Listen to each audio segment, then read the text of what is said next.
incredible Monk's Walk were carved out of the solid rock in the early 1800s by Joseph Golding.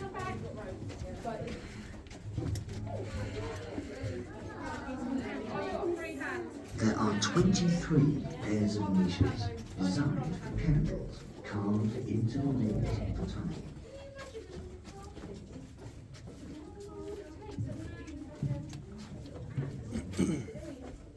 The Monk's Walk is 45 meters, 145 feet long, and leads down into well over an acre of subterranean caverns and passages.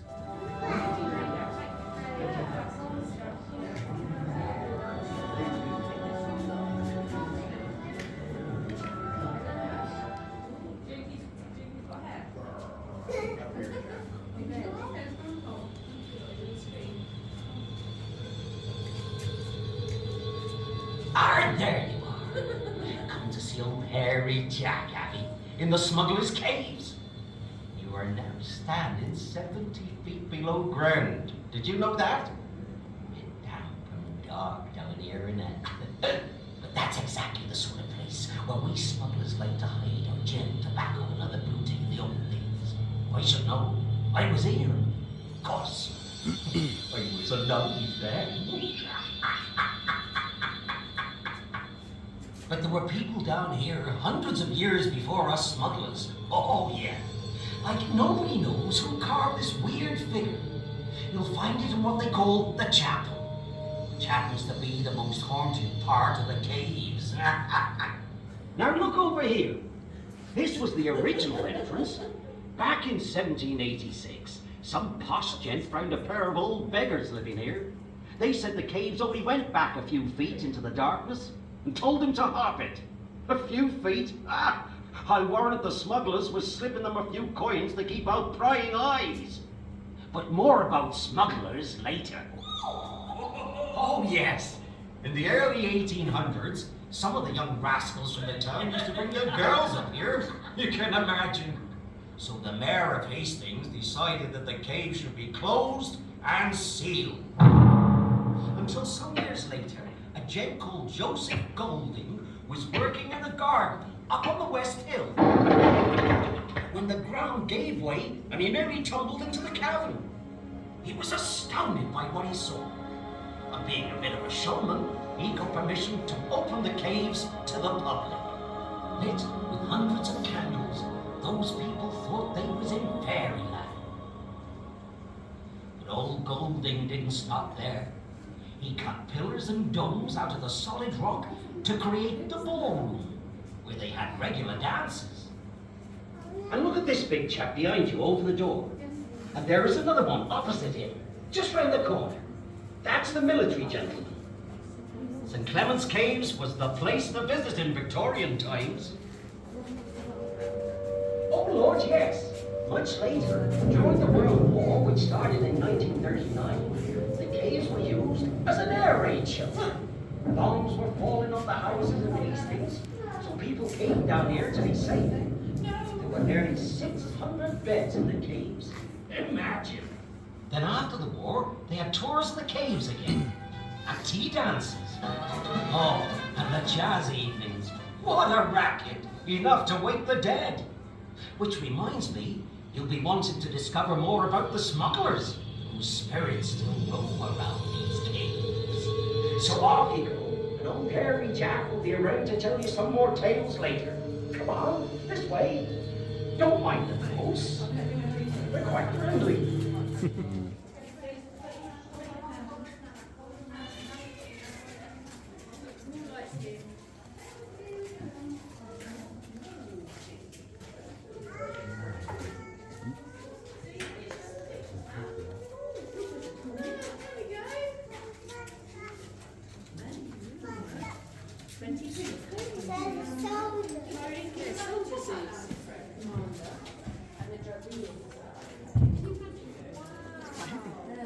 Yeah. But hidden amongst the pages are records of another kind. The page you can see is an account of payments for various smuggling expeditions.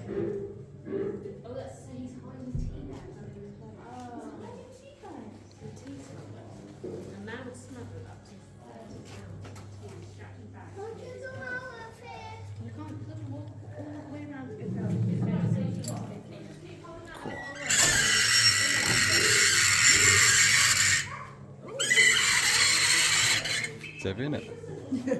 More easy.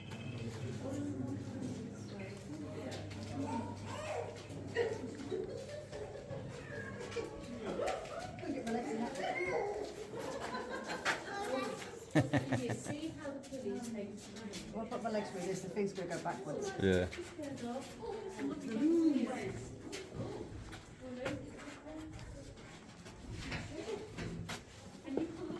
Here they are, unloading the ship from France. I wonder what they've got aboard this time. Course, it don't matter much. Without paying the taxes and import duties in this country, there's money to be made on almost anything. More profitable than fishing, eh? As long as you doesn't get caught. Bring it ashore, boys. Huh? A man? Who is it?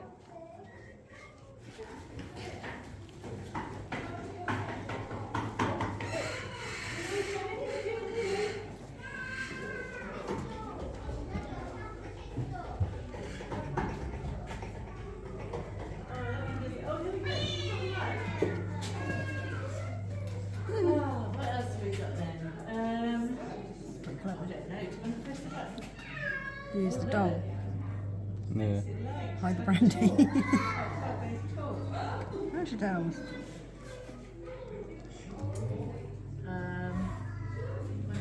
What's this, do you think? That sounds legit. Mm.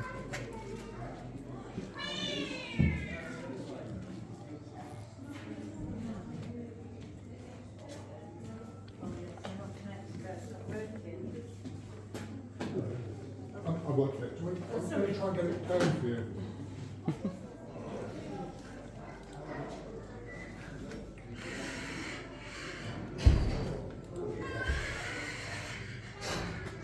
Sorry, I'm going to have to restart. Okay. There is at least try help.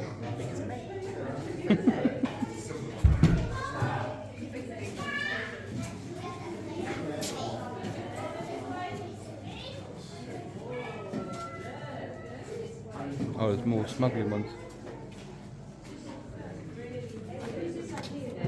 Oh, it's not working.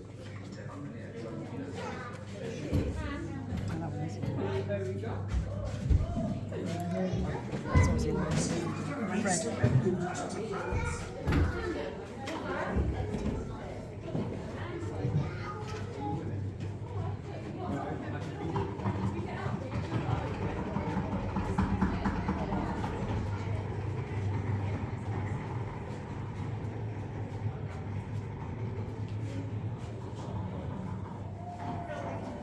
Come back out and carry on exploring. Let's go and see. Oh, there is it.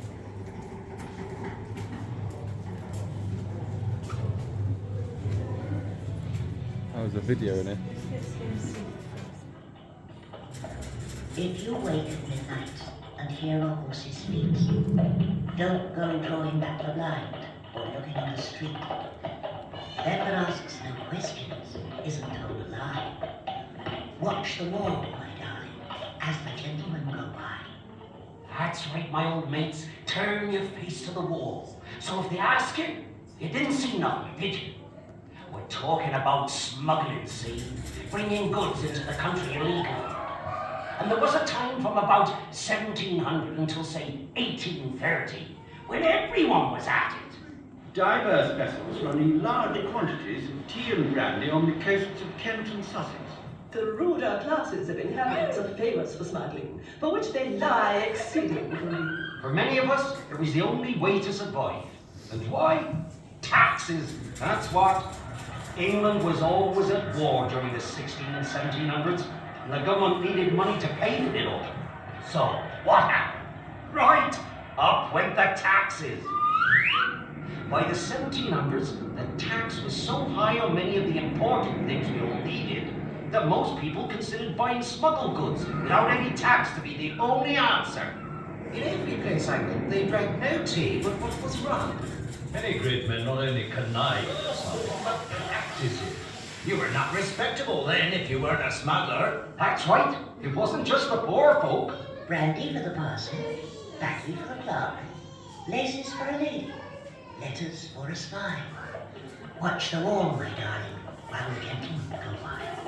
That's what they called us. The gentlemen. And the gentlemen were sailing across to France and the Low Countries, fetching back huge quantities of gin in small barrels called tubs, and tea in oilskin bags. Some of the finest seamen in the world. But the smugglers on land were just as important as the seamen. We wouldn't have got far without the lookout men. They watched from the cliff tops and signaled out to the smuggling ships. Danger! Do not run the goods tonight. That means the preventive men were out and about to catch us. Or, all clear. Come ashore, lads. We're waiting to unload. And we had bodyguards called batmen. Step no further. They had big clubs or bats, which they used to discourage any nosy parties from interrupting our work. A good team could run 500 tubs ashore in 20 minutes. Then once the tubs were hauled up the cliff, often by derrick cranes, the tubmen carried them off into the night. Smuggled goods were hidden everywhere. Houses had false floors, chimneys and cupboards. Even churches had vaults set aside for storage. Barns, windmills, and of course, caves were used. And we used to encourage spooky stories to frighten people away from the hiding places. At Hurst-Monceau, 2 hours' ride from here, they said that if you heard the sound of the ghostly drummer, you'd better run. Them that saw him said he was 9 feet tall. The gin and brandy we brought ashore was almost neat alcohol, and we watered it down later. Some of us had to sip first. The sailor told me he had drunk no less than 2 gallons, and he was in a stupor for nearly a week afterwards. We smuggled it strong, because you didn't want to carry a whole load of water now, did you? But it had to be the correct strength before selling on. We used Lovey's beads, little glass balls, each marked with a different number. You just dropped the bead with the strength number you wanted into the spirit, then poured in water until it popped up to the top. See?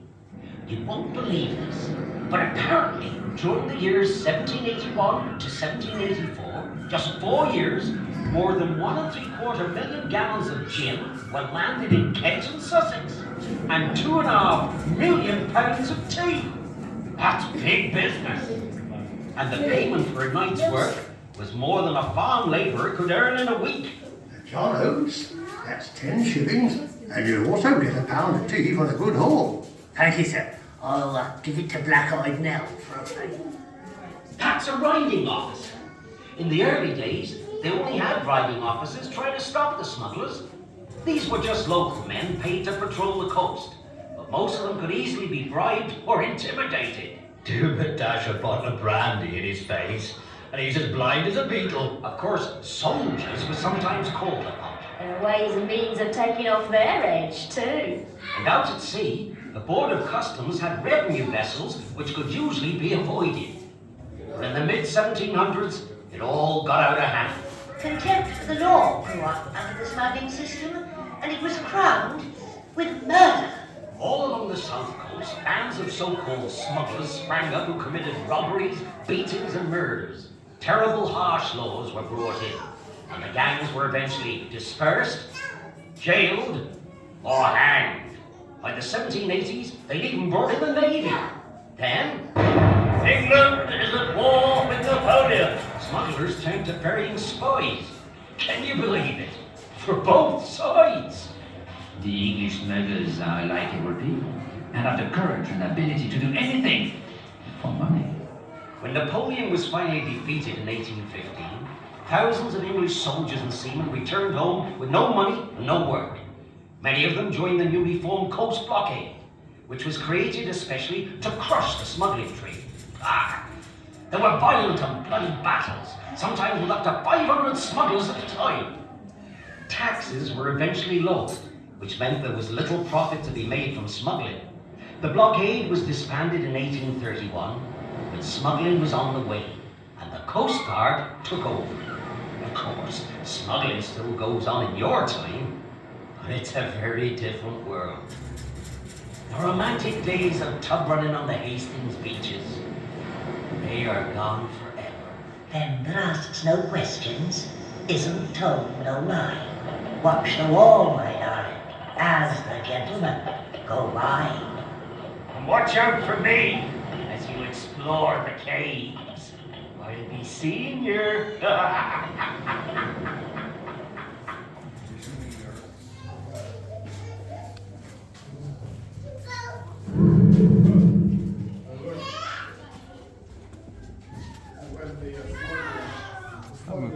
We found somewhere even you got to bend over. We found somewhere even you got to bend down.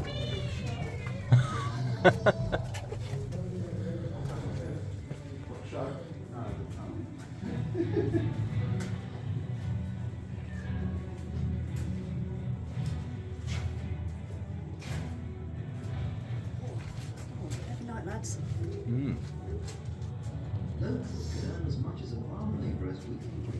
Locals could earn as much as a farm labourer's weekly wage in just one night for carrying tubs from the seashore to various hiding places. With a team of these tub men running in all directions across the countryside, the risk of being caught was not very great. Taking the figure.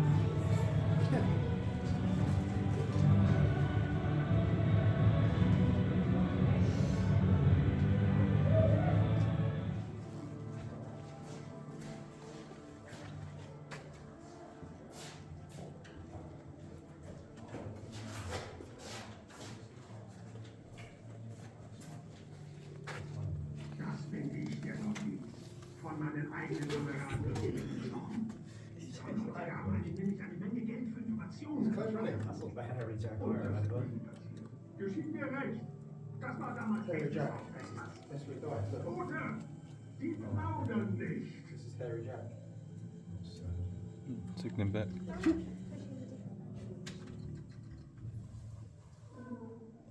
That's me lying there, stabbed through the ribs by my own mates. The customs men gave you a deal of money for information. I was tempted, and look what happened. Serves me right. Rough justice in them days, eh? Dead men tell no tales.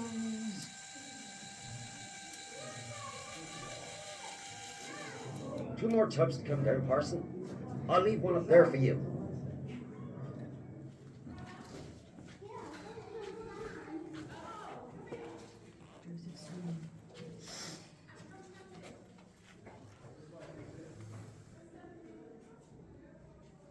Don't be scared. It's only me.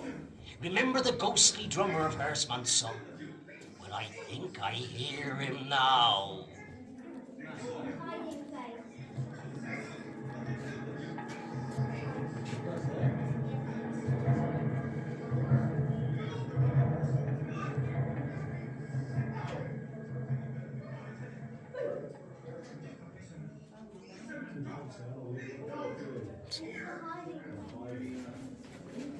During the early 1700s, smuggling was so profitable that it was largely taken over by gangs who terrorized the locals. In one episode, a farm worker was whipped to death by the Hawker's gang, who quite wrongly accused him of stealing a bag of tea. Later for this crime and other murders, 12 of the gang were caught, convicted, and hanged.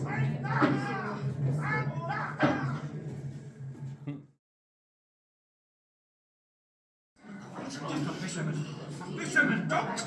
Leave go! Here! Get your hands off me! You have witnesses. Search inside, you'll find nothing. Don't deny it! No! You have to come with us! There's no need to be so loud. We're not listening to you! You're like mad up. Yeah.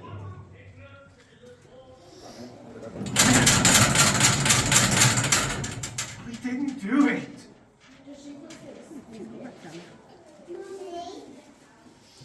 Help me! You have been convicted upon a very full and satisfactory evidence of deliberate murder. most justly ranked amongst the highest crimes human nature is capable. Christian charity obliges me to tell you that your time in this world will now be very short. Daddy, look at this!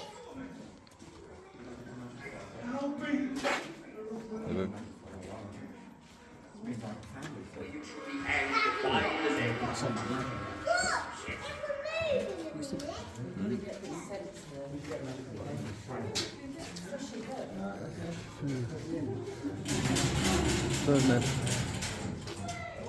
Oh, they filled it in. Ah, there you go.